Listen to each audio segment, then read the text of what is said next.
Dan untuk membahas lebih lanjut pemirsa mengenai peluang timnas Indonesia U23 saat menghadapi Vietnam U23 di final Piala AFF U23 pada Selasa 29 Juli 2025 nanti, sudah bergabung bersama kami pengamat sepak bola nasional Anton Sanjoyo atau Bung Joy.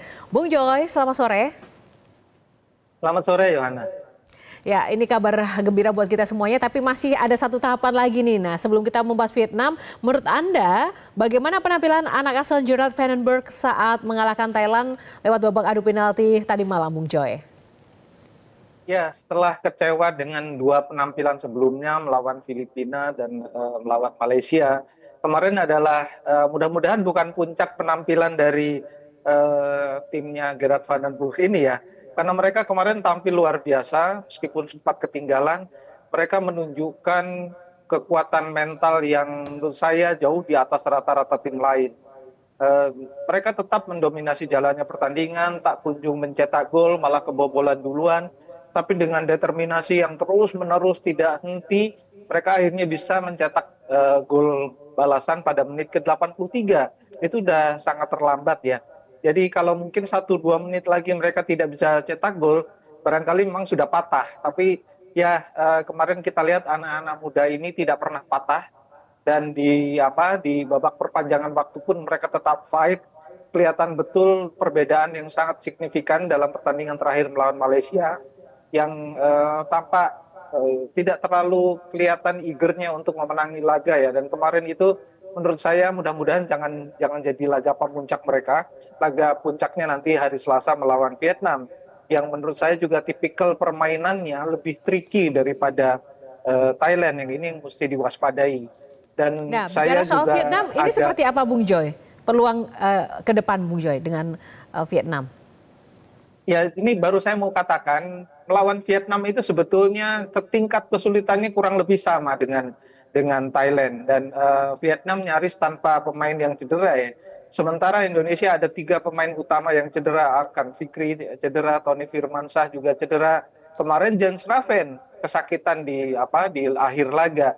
Mudah-mudahan semuanya nanti bisa main pada pertandingan final ya karena Jens Raven katanya baru diobservasi hari ini. Mudah-mudahan tidak terlalu serius cederanya. Kalau serius, ini yang akan membuat sebetulnya memang lini serang Indonesia agak sedikit mengalami gangguan ya. Kemarin pun kan sebetulnya dengan ball possession lebih dari 65%, mereka hanya mencetak 3 shot on target dan hanya 1 gol tercipta.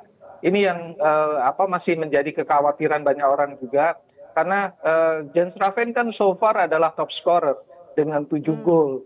Sementara yang lain Arhan dalam kondisi cedera menurut saya tidak terlalu bisa diharapkan. Kemarin pun pergantian susunan pemain di tengah karena Arhan Fikri cedera membuat serangan dari lini tengah terutama dari sisi kiri memang agak tersendat dan itu yang tidak boleh terjadi ketika nanti menghadapi Vietnam yang menurut saya mereka akan bermain lebih tricky, tidak se-skillful Thailand, tapi mereka lebih lebih lebih mainnya lebih beringas menurut saya. Dan ini Dan yang harus diwaspadai karena mereka kadang-kadang mereka memancing-mancing dengan permainan keras karena mereka memang kelihatan betul eagernya untuk mempertahankan gelar itu sangat tinggi dan ini yang harusnya menjadi motivasi ya bagi Indonesia untuk balas dendam karena pada sesi final terakhir kan Indonesia kalah. Jadi ini sebetulnya waktu yang sangat tepat untuk membuat pembalasan dan sekaligus mencapai target bisa menjadi juara pada gelaran kali ini. Nah, sebenarnya ada satu hal yang membuat saya penasaran dan juga menjadi perhatian banyak orang ya. Indonesia kemarin terus menggempur pertahanan Thailand, namun tidak bisa membuat gol, bahkan kebobolan terlebih dulu.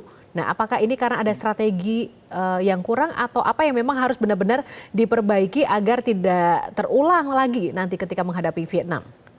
Bung Joy. Pertama memang karena Thailand bermain dengan sangat disiplin. 4 pemain mereka tidak pernah meninggalkan kira-kira 2-3 meter dari wilayah kotak penalti ketika mereka mendapat bola dan mereka berada di wilayah kotak penalti dengan sangat sangat disiplin. Ada 7-8 pemain ketika kehilangan bola dan mereka memang sengaja bertahan dengan mengandalkan serangan balik. Dan itu sempat mengagetkan ya karena serangan balik mereka sangat cepat. pemain nomor punggung 9 tuh berkali-kali langsung berhadapan dengan kiper Ardiansyah. Untungnya Ardiansyah salah satu bintang ya semalam, jadi Indonesia hanya kebobolan 1. Nah ini yang harus jadi perhatian karena pertahanan Vietnam pun sebetulnya sangat tangguh. Meskipun Filipina bisa mencetak gol, tapi menurut saya sama tangguhnya dengan Thailand. Dan mudah-mudahan kalau Hoki Caraka yang dimainkan, kalau Jendral Raven tidak bisa main, ya mudah-mudahan dia menemukan harinya. Karena kemarin dia di adu tendangan penalti sempat banyak orang deg-degan juga kan. Karena penampilan di lapangan kan dia sebetulnya tidak terlalu oke. Tapi tendangan penaltinya sangat oke. Jadi mudah-mudahan confidence-nya dia naik. Kalau dia menjadi starter, mudah-mudahan bisa mencetak banyak peluang, mencetak banyak gol. Jadi kemarin masalahnya adalah ball possession lebih dari 60%, tapi memang penyelesaian akhir memang kurang. Tapi pertandingan melawan Thailand selalu sulit dan Thailand sangat disiplin bertahan. Jadi saya tidak menyalahkan itu. Dan kemarin pun kan sebetulnya ada beberapa sundulan, ada beberapa tendangan yang kena mistar, kena tiang. Ini yang menurut saya ya keberuntungannya tidak terlalu berpihak. Tapi mudah-mudahan nanti dalam pertandingan final penyelesaian akhir bisa diperbaiki dan ball possession tetap Indonesia dominan. Karena dari sana akan banyak tercipta peluang. Ya mudah-mudahan. Oke, Bung Joy, skor terakhir nih. Terakhir singkat aja. Skornya prediksinya berapa? Sebelum kita akhiri. Prediksi saya 2-1 Indonesia juara. 2-1 untuk Indonesia. Baik, amin. Terima kasih. Semoga penampilan terbaik di final nanti ya dapat menjadi hasil yang manis seperti yang kita harapkan saat ini. Terima kasih Bung Joy untuk ulasannya pada sore hari ini. Salam sehat selalu. Dan pemirsa, Metro hari ini masih akan kembali dengan informasi utama lainnya untuk Anda. Namun usai jeda, tetaplah bersama kami.